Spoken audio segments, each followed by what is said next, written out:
Alright folks, swim bait blend. I refilled my jug, probably from last video.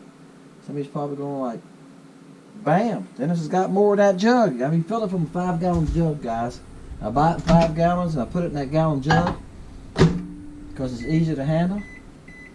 Alright, I don't have about 1.5 ounces in there, so we're going to run about 1.5 minutes. Heat that up. We got to get it to 350. We're going to make pearl tail, blue body, willow tails. Bam. Let's let that heat up. Alright guys, let's check our plastic. It's been cooking. Let's see. I think we're going to be hot enough. Let's get away from the fan here. Alright, good. It's 370. We'll give it a stir. I can usually tell, guys, when you stir it, I can usually tell by how thick it is. Alright. I stirred it, now it's 380. Alright, we're going to use this. This is by Dead On Plastics. It's called Snow Shine. If I can work with gloves on. Well, evidently I didn't shake it enough. I was shaking it while the plastic was cooking. But it didn't look like it was white at all. Let's see what it does. Alright, I got some white powder here. It's been set for a little bit. That's fine. We're going to put a little bit of pearl powder. Alright. I was going to put a little bit of pearl powder in it anyway. We're just going to put some pearl powder in it. It does basically the same thing. Alright, see there? The Snow Shine is the same thing, it's just in liquid form. Some of this stuff's been setting, guys, for a week or two, and you really got to shake it for a long time. I even put a couple marbles. I put some marbles in a couple of them because they're so hard to stir. It gets shook up, I mean. Alright, Silver Flake 008. Now you'll be able to see that sparkle there, can you? Alright, let's shoot that. That's going to be the tail. Alright, here we go. That's alright, I'm leaving it sideways here. It don't take that much, guys, these little molds. And then Obi wants the tail. I probably could do it 3 times with that that little bit, fill the tails, because I'm going to show you. We're going to go back, we're going to cut the bodies off and leave the tails in, okay? Let's let that cool by 5 minutes. Let's see, let's open them. This mold. Okay. Now, oh yeah. Pretty whites. Now here's what we're going to do. I got a little pair of scissors right here on my table behind me. I got a little work table behind me where I lay all the baits. I've changed the way I've been doing these some guys. I was cutting the tails off short. And that's okay. But what I have found, if I cut the tails off up into the body just a little bit, like this. If I cut the tails off like that, where I leave a little bit of the body on there, I think I'm getting a better bond when the body color comes back on there. Now, while we're talking, cutting these off, I'm going to do the blue in a remelt. I cut it up, okay? What's that in there? Alright, and I'm going to do that in a remelt. That's a color I already have. I've been using for blues for the bodies. It's a medium blue, and I just made that blue up a while back. Now I'm going to cut these bodies off, and what I'm going to do, let me show you what I'm going to do. I'm going to put each one of these back in this mold like that. Well, I'm not going to bore y'all to death making y'all watch me do this. Alright, then I'm going to get back with you. Let's pull it out of the microwave. Now we need to be about 325. It's 330. Right, time it goes into this gun, that'll cool it. Injector. You got to be hot enough. Now I'm just going to hold it for a minute. I'm not continue to push. I'm just holding it. Okay. And what reason I was doing, I'm going to pull back on now. I'm going to squirt a little bit. I said it was going to squirt a little bit and it didn't. So I needed a little bit more in the opening. So I went to push it to give a little more in the shirt. But that's okay. With this Formica, any extra it runs out, once it cools, it'll peel right up. It's no big deal. Okay, folks. Alright, you remember on a pour to catch, let me get this mess up out of the way. On a pour to catch, you got to put a number down between 1 and 150. Alright? Look, see, this just pulls right off. Any of the extra you have, just let it cool and come right off. Alright, pull right off the table, no big deal. You get little burgers here and there, but that's it. Alright, I started using these clamps, guys, for a couple of weeks now. I bought these at Home Depot, and I like those. I tried these little, for y'all that are pouring, I tried these. These ain't strong enough. They're okay for hand pours. I've been using them with my hand pour baits, molds to hold them shut. But for something that you're injecting, something like this that you can screw and lock down, it's much better. Much better. Alright, here we go. Ready? Bam. There you go. Alright. That's a pretty blue with a pearl tail. Guaranteed you a fish catcher. See how they connect it right here? That's what I was saying. I was cutting them off at the tail, and that's okay. That worked alright. But what I found out was sometimes this perch would grab them and pull them off once in a while. And sometimes skipping under a dock, I'd come back, the tail would be gone. Because you only had that little spot right there to make a fusion, to make a spot. Now for it to stick, to melt together. Now I got the whole diameter of this bait, which is probably a 1/4 inch for it to bond, right? Alright, somebody's going to win these. So I was saying, numbers between 150. Put one down. If you put down, let's say I'm going to write a number down. When I edit this video, guys, when I catch fish on these, edit the video, I write a number down that night. So it could be down for a month maybe for it. Because I'm trying to make up enough videos now to get me through January. Because January is going to be tough. The fishing's going to get tough when it gets cold. So I'm trying to stock up some here, guys. And I'll write the number down. So I don't know what the number is until Wednesday nights. Wednesday nights, I go and look up the number. Then I go look and see who won.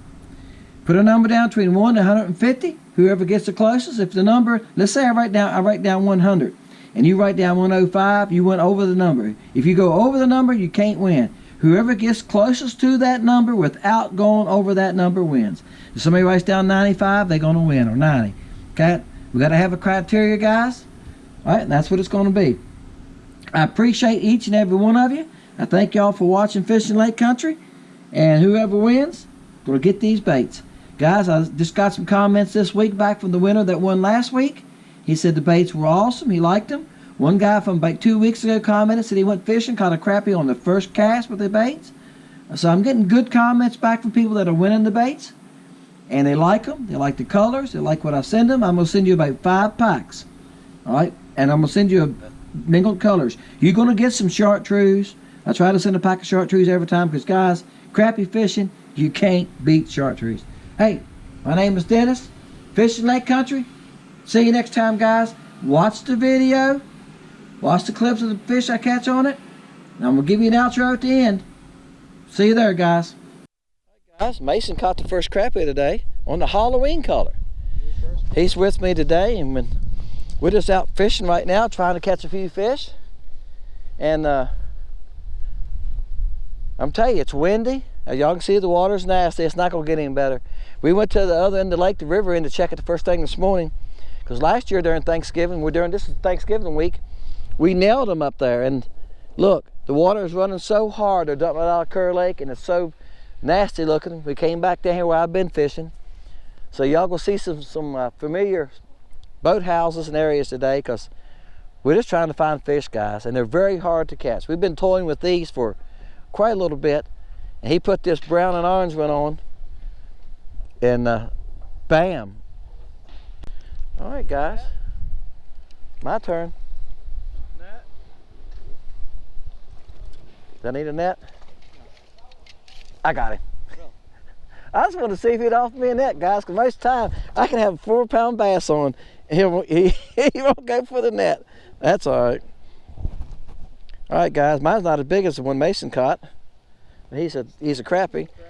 And look, this one is a dark blue pearl tail. All right, that's a willow tail. I'm using an orange head because the water's so nasty. Trying to find a color, guys, they can see in this nasty water. And Mason, he's just fishing, excuse me, he's just fishing a little bit of everything. I'm gonna try to do a pour to catch today. So I'm trying to come with the color that's gonna catch them. The wind's bad, I don't have a spot lock. Right now, thank the good Lord, my trolling motor is turning both ways. I'll show y'all what we're fishing here too. Let me grab it here. There you go. All right, you see those bright green spots are crappie. Let me move the scope. There you go. It's a tree. See those gray spots? All right. Yeah, I'm not gonna set my other camera up on the depth finder. I do that sometimes, guys. The reason I haven't been doing it as much, I know some of y'all wonder, is because I get so much glare sometimes. When I get home, I don't have anything. I bought a special lens that's supposed to take the glare off. That was polarized, and I don't see any difference. But anyway, it's been easier to I just give y'all a shot with my chesty. Get him out from the dock. Got him out. Guys, I'm back on the dock with the braces. Mason's with me today. I'm trying to catch a couple. It's tough. The wind's hard. Really a nice one too. Bam! The wind's tough on us today. And if y'all look how big the opening is right here. I got the cast under. 6 inches, Mason? Oh shoot, less than that. The last video I made, guys, I was editing last night. And my wife said, I said, come here and look at this. She said, oh my gosh, how do you cast under a dock when it's that tight? Mason and I were just talking about that. And it's less today because the lake's up a little bit more than it was yesterday. But I made a video yesterday casting under this same dock, caught a nice one. Bam! There you go. I need to get a picture of this, send it to my little buddy. Oh no, he's with me today. Y'all hear me say I'm taking pictures, send it to my little buddy. That's Miss Mason. I like to send him pictures of nice fish like that. That's a nice one, Mason. That's real nice. Look how thick he is, guys. Woohoo! Guys, if he ain't 15 inches, he's pushing it, ain't he, Mason? Oh, for sure. All right, we're gonna let him go. Woohoo! All right, now I'll show y'all what I caught him on. Bam! See you, buddy. I gotta wrench my hands off so I don't have to touch my camera. Somebody asked me, the reason I've been telling the guys on camera about this, somebody asked me why I wash my hands after every fish. Right now my hands cut with slime. Y'all can see it there? Well, I gotta touch this camera. I gotta cut it off and on. Gotta put batteries in it. Yeah, so I don't need that slime on my camera. This is what I was using, guys. It's a deep blue I made with a pearl tail. That's what we're fishing with today. All right? All right, guys, I got another one. I'll tell you, it's tough getting back there. I got him, this little one. I'm not getting back there every cast. If I can see it most time on my depth finder. If it's a little short, I just reel it in. Let me get back up here and I'll give y'all a Livescope shot. Everybody says they enjoyed the Livescope shot, so that's why I try to do that too, guys. I want y'all to see what I'm doing and what I'm trying to do. That opening's terrible though. That opening's not very big. All right, see, it's only a couple there. They're right here. Let me turn my scope. I cut it off. Right there they are, guys. See them right there. And if you see from the front, they're at 35 feet. So that means it's 20 feet at the front of the dock right now, and they're at 32 to 35 feet. So that means they're 12 to 15 foot back under there. And the worst part is that opening is only about 4 to 5 inches. I gotta get down here like this. Like that. That's all I gotta do. Cut on that splinter. Go back under there. All right. That's exactly what I'm doing. I'm leaning down there, casting hard as I can, and putting them on back there, and trying to get it back. And I can see it. They're scattering out a little bit now. I see another one following it. I got one following it. Got one following it. Come on, big boy. And there's braces on this dock. Y'all heard me say that. All right. I gotta reel it in because look, he quit following it. And once I get past them, I bring it in because, like I say, there's X brace on this dock. I mentioned that in another video. All right, hit something back under there. All right, guys. I'm real short this time. Come on out there. I got him past the brace. Got him past the brace. Let's hope the nettle will open. Oh yeah, it's a nice one. Bam! Guys, we've been sitting here. I tried to put Mason in. Mason has been trying to catch one of them, and it's difficult to get back there to him at Watch Mason. your lure right there below your hand. I know. I don't have too many hooks in my hands. They've heard me say it. And it's funny how, see how I net them? It's funny how the bait falls out of their mouth. And that's one of those nasty guys. That's one of those sickle hooks. I'm gonna tell you. I hear people talking about that big old hook. That's a. Hey, I'm just getting a chance to look at this one, guys. I was just excited to get him out beneath the dock. I thought he was going to hang me up. Like I said, this dock has X braces on it, guys. We done been hung on a couple times today. My bumper board's right here on this side. I'm running the trolling while Mason's digging. The wind is bad. Y'all probably can hear it. Here, you want to dip it in the water? It doesn't matter. I usually hold it on the head to keep slime off the carpet. Come here. 15 inch.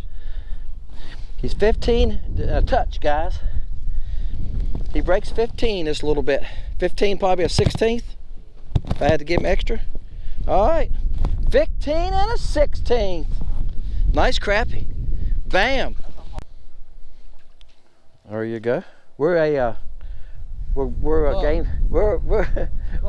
game fishing, guys. The camera's making him look small. Yeah. Camera makes people look fat and fish smaller, right? Look, see, he's actually a really big old 12-inch crappie. Camera's just making him look small. We're game fishing, guys. Video game fishing. I was guiding Mason. I said, put your dig down further, down further. All right, fish her around it. He said, I got one. All right, guys, I keep telling y'all how hard it is to catch fish today and get up under these docks. The lake's up. This will give you an idea. Look at this dock. It's about 4 inches from being under the water. Hey folks, this is the bait I was using. It's a medium blue that I had left over from some other color, and I just kept on going with it. Had a pearl tail. Guys, it worked fine. Mason was using the Halloween cut color, and I think this was a better color. I couldn't get him to switch. I was like, no, try some different colors. I told him, you fish with any color you want. But the hardest thing, guys, is I crappie fish a good bit. I've been 4 days in a row now. By the end of this week, this is Thanksgiving week. By the end of this week, I'll be 10 days in a row. And I usually average 3 days a week. And that's what it takes. You learn, you get skilled at getting on those docks. I skip, okay, I don't shoot. He tried to shoot some, and I can't shoot. Maybe I need to learn to do that. But the lake's up 6 to 8 inches, and they're dumping a lot of water out of Kerr Lake. And as I showed you in the video, some of the docks it's up on the band board. You're not working into them. And some of them had crappie on them. We found docks that was crappie under. We just went, keep on going, because the water was up on the dock. And even the boat slip, if they're back under the dock, it don't do any good. They was getting in the middle of the platform. And y'all know how to do, y'all crappie fishermen. If you got a great big dock, they get right in the middle of that big platform, don't you? And it's got to be dark underneath there, but that's where they like to be, where it's dark. So some of them we couldn't get to. And the docks that we was fishing, we had about that much distance, about 4 to 5 inches is all we had, okay? So a couple times, guys, I let him up front, and I just sat there, come on, Mason. He's getting back under there. He was skipping it under the dock. But you got to skip it under there and get back to the fish, okay? And when I caught that big fish, he had been casting for a good little while. I said, all right, let me try. And I threw back at the first cast. I seen my bait get above him. When it dropped down into the crappie, they grabbed it, and I caught that 15-incher. And he just looked at me. I said, you got to get it to them. They won't come to it. If you fall 3 or 4 feet short of them, they won't run out and get it. They was not in that mood today. He had to fall right down in front of them. Better yet, if it looked like it was falling through the school, that's usually when they would want to grab it. And then when they get so that I could get it back or to them, and they wouldn't pay attention to it when it fell in school, we'd leave. Sometimes you go like, why did you leave a spot? That's why we leave. After 2 or 3 casts like that, and they didn't pay any attention to the bait, you leave, because they're not going to bite you, guys. You get 4 with them, maybe catch another one. We go find more fish. And today we found fish. Like I said, we had no trouble finding fish, especially in this one pocket. There was a lot of crappie in there, but we couldn't get to them. All right, guys, hope you appreciate that. Just sharing with you how it goes sometimes. We have bad days too. Hopefully tomorrow morning, the lake will be down. Because I'm fishing in the morning to about 1 to 2 o'clock. I'm coming in getting up leaves, guys. That time of year here, leaves are rolling off, and we're going to have company this week, so I'm trying to keep the leaves up out of the yard. Never-ending job right now. Appreciate each and every one of you guys. Thank you for watching. Thank you for subscribing. Hit the like button. It helps me too, guys. We'll see you next time on Fishing Lake Country. And don't forget, remember and don't forget to put your number down. Okay? 1 through 150. See ya.